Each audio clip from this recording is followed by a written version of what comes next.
All right, Adam with Hill Vending, and as you see from the title of this video, not great news. This is the negative side or part of the vending business that a lot of people don't want to talk about, but it is a reality. So I'm going to go over what happened and tell you what the plan is moving forward. So basically, I got a call last Friday from one of our nursing homes, which we've had for roughly 5 years.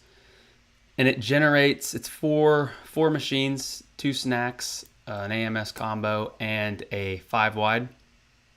And got a call that the nursing home, whichever area you're in, this can happen to you as well. So I want to use this as a learning experience for everyone.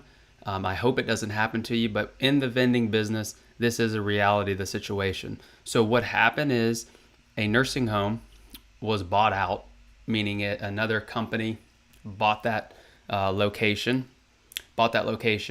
and rebranded it into their business. Now, unfortunately, when they did that, they use a national vendor, or they use a vending company for their vending service at all their locations. So say Florida, Pennsylvania, Texas, they use a third party or whoever they use. And got the call that the contract, even though you have a contract in place, this is why I say in some of my videos, a contract is just a service agreement, because when a company switches to a new company, that's no longer effective for that business. So again, 4 machines, it did roughly $40,000 a year in total sales, like that. They said March 3rd is the install date for the other machines, and we need to pull those machines out. Now, the first thing, obviously, you're going to be disappointed.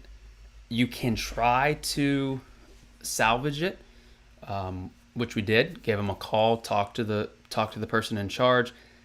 I understand you're switching. We've been with you guys for a long time. Is it possible that we could get on the vendor list as an approved vendor? Different ways. Is there a way that we can work it out? But basically, from corporate, the decision had already been made, and it was kind of a done deal. Now, here's where this has happened in the past to us, and we have been able to get that location back. Even in the message, in the email from the person at the nursing home, they said it was no service issues. They don't want to switch. The employees don't want to switch, but it's out of their control. So that's what you'll run into, is as much as they want to keep you, as much as they want to have your services, machines were fine, pricing was good, you did everything you could, but still you lose the account. That's something that is an uncontrollable. You can control the machines you put into place. You can control your service. You can control wiping down your machines, responding to service calls. You can do everything right and still lose an account. So we did everything, and like I said, it's out of our control. New company, cancel the contract. Now, the reason why you have to put this in perspective is why you have to maintain the sales, right? You can never rest on what you have. You can try, once you build up to a certain point, you have to expect that there is going to be some turnover. Ideally, it's at your smaller locations, not a location doing $3,000-$4,000 a month in sales. But this is the reality of vending. And with other routes, say like the Snyder Lance route that we have, or a bread route someone might have, you own a territory. Like that map behind me, you would own a specific territory to where you could only lose it if they repossess the route because your service is bad.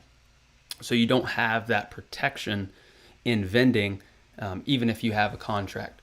So we have leads. Like we've just got a lead on a car dealership. Probably not going to work out. I'll make another video on that. Too spread out, too much going on. But keeping the pipeline full with respect to reaching out and talking to different people is something that will make the sting of losing a $40,000 a year account less. And it happened in the beginning of the year. constantly, and we'll have 4 more machines. We already have one of those machines is going to go to another location that can generate, that needs a machine. So we have to regroup, and deploy those in a new location. So just making the video because I want everyone to be aware, especially if you're new. I remember when I first started, when I bought the route that I got started on, in the first, it was 2 months, probably 30, 60 days in, I lost the biggest location that was on that route. Again, same kind of deal, separate, whether there was a cafe and they wanted to do it themselves. There was no service issues. There was nothing that we did wrong, but they wanted to do the vending themselves. They leased the space. So you have to pick your machines up and move out. And I remember one of the guys in the vending business told me, that's, unfortunately that's part of the business. Meanwhile, I'm thinking, what part of the business? What are you talking about? You just lose, you just lose instantly. So as you progress through the vending, you'll understand that this wave, never get too high, never get too secure. That's why in the program, hillvending.com/course, when I go over the most important thing that you can control, your service. That's why I recommend 24-hour response time. That's why I recommend keeping your route as tight as possible. That's why I recommend putting in the best machines you possibly can, because for all the reasons that you can lose an account that are outside of your control, the things that you can control, like buying equipment that's newer, by having your card readers, by doing all the things that I talk about, it lessens that likelihood. But at the end of the day, you can do everything right and still have this happen. So hopefully this helps you as you're starting into the vending and realizing that just because you have a contract in place, or just because something gets signed, a month later they could change ownership. There could be a new person come in and throw a wrench all in your plans. And I think being able to understand that, maybe through our experience, you will be able to be more prepared for that going in. Just always be aware in the back of your mind that nothing is guaranteed and nothing is set in stone in the vending business. Again, 5 years with this location, make a call just like that. So that's the plan. That's the plan to obviously by, it's February 8th now, in a month, less than a month, pull those machines out, re-engage in the sales process. We're not perfect here too. We kind of take your foot off the gas sometimes, or not pushing as hard as you could. And whenever you let up, just remember, that's normally when stuff like that happens. So keep that in mind. Hope this video helps just to put in perspective. Let's see who's in the building. If you have a comment, drop it down below. Slow motion in the house. Lone Star, Texas. Yeah, appreciate that. Let's see. What happens? It happens. That's what comes with business. You gonna win some and lose some. It takes a right. Yep, that is part of it, unfortunately. Anthony, sorry to hear that. Recently lost. Yeah. So same situation. Unfortunately, there are circumstances that are outside of your control. The only thing I can say is don't leave bitter. Like when we pull the machines out, we could go in there and raise prices up, or we could just pull them out right now and leave them empty. You don't want to leave a bad taste in their mouth, because if this new vendor comes in, doesn't do a good job, right?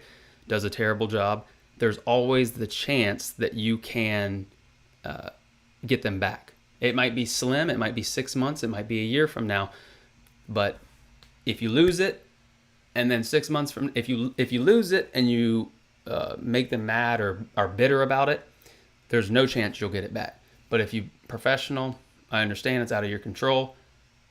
When the time comes that possibly they might look for another vendor, they can be back on your list. You'll be back on their list. My money, your choice. What's up? Great information. It's unfortunate, but thanks for the warning. Right? Makes the sting a little less when you're kind of aware and not blindsided, because obviously being blindsided by something makes it a little more difficult to swallow. Tony in the house. What's up, Tony? 40K lost spot. Yes. Yep. 40,000 a year in gross sales. Nice account. Went Monday, Thursday, a couple times a week. And unfortunately, we're going to have to, rebuild from that. But again, that is business. And this is when you make that shift from being an employee to being in the vending, you have to make that switch in your mind that this is a possibility, that failure is a possibility. But keep your head up, stay focused. Again, hillvending.com/start for the free download. If you want the course, a lot of people getting signed up in the new year with this. Tax time's coming. Just talked to another person yesterday or 2 days ago. They're about to buy equipment, $20,000 worth of equipment that's not even credit card capable. So before, the biggest piece of advice, whether it's Hill Vending's course or some other course, get educated before you go and spend thousands of dollars on equipment. So hope that helps. Let me see if we have any other. Do you know any vending business? No, I do not know anything in Los Angeles. Vendo has free tech support though. Vendo 721, you can always call them and they can walk you through, or they can recommend someone possibly in your area through their network. Anthony, appreciate that. Let's see, vending services in the house. You've got a great reputation in your service area and your machines are in very high demand. You'll be able to, right. At the end of the day, you have to stay positive. Don't let it bring you down. Stay focused, keep going, and it will be good. So hope you guys liked the video. Click the thumbs up if you liked it. But remember, most importantly, until next time, keep your drinks cold and your snacks fresh.